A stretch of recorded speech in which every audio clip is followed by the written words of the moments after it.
So this video is my 10,000 kilometer long-term review on this bike. As you can see on the instruments here, 10,006 kilometers. And there's a lot of positive press on this bike. There's a lot of negative flack or complaints on the bike from, you know, some test riders and some people early on in ownership. Some people move on very quickly from this bike to another bike. Others fall in love with it instantly. I think it's a bit of a polarizing bike that way. It's got flaws, but every bike's got flaws. There's no perfect bike. So let's go over some of the things not to like about this bike. You know, one is the suspension from the factory. I think that's what draws a large amount of the complaints from people. And if you're over 160 pounds, I would say there's some upgrading required. Not that you should think about, but required.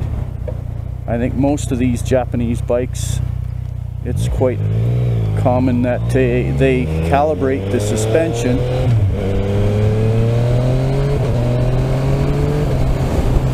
for a 160 pound rider. So for me, when I got on the bike, I was coming from a 500cc motorcycle. This was my second bike. I was still fairly new to riding, so my skill was not enough to reveal its shortcomings. However, the ride was a little choppy over sharp bumps. So one of the first things I did is I replaced the rear shock with a good used one from a Kawasaki ZX-10R. And for $100, it was a huge improvement, and I'm happy with it. I want to get my forks rebuilt over this winter, but it's not bad. It's pretty good now. I think the front, when I get the forks rebuilt, it's going to be just fine. Other complaints are the throttle mapping, that it's quite jerky in A mode, and that was a common complaint even to the FJ-09 or the MT-09. But my solution to that was to reflash the ECU, and that's cleaned it right up. So, you know, those are the big ones. The little things are the noise off the windshield, and you may have just seen the video I put up on the test I did with this screen cut shorter. And there's a few more videos online of people trying it with no screen, short screen, stock screen, and you gotta do what fits your height, really. But my preference is this short screen has produced probably the best result so far, and I'm pretty happy with that. But the engine is, I mean, no one ever disputes the engine's character. I mean, it's a blast. It's got balls, it's got torque, it gets decent fuel economy, and there's not much more you could want from a motorcycle at this price. Which brings me to the next point, is the selling price. You know, if all of the flaws were fixed with higher quality items, I would probably not own this motorcycle, because it would have been out of my price range.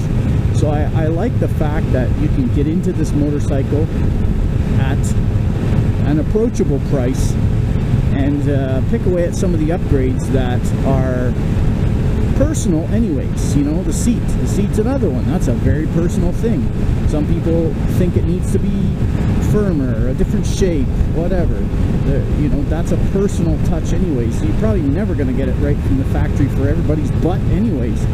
So I'm glad that Yamaha chose to bring it to market at a very attractive price, So yeah, I mean, all around, it's a great buy for the money, and it's a lot of bike for the money. I'm thrilled to death with this bike. I've got the factory heated grips, so that's a nice touch, so that if it's cool, I can extend my riding season without freezing my fingers off. I chose to take the handguards off because I feel that it plays a role in stability at higher speeds.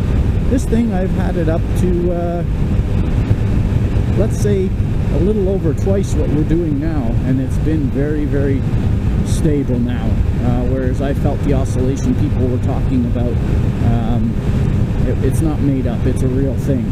So yeah, I mean, I'm very happy at the 10,000 kilometer mark, and hopefully over the next 10K things are just as satisfying, and share those rides here on YouTube and do it.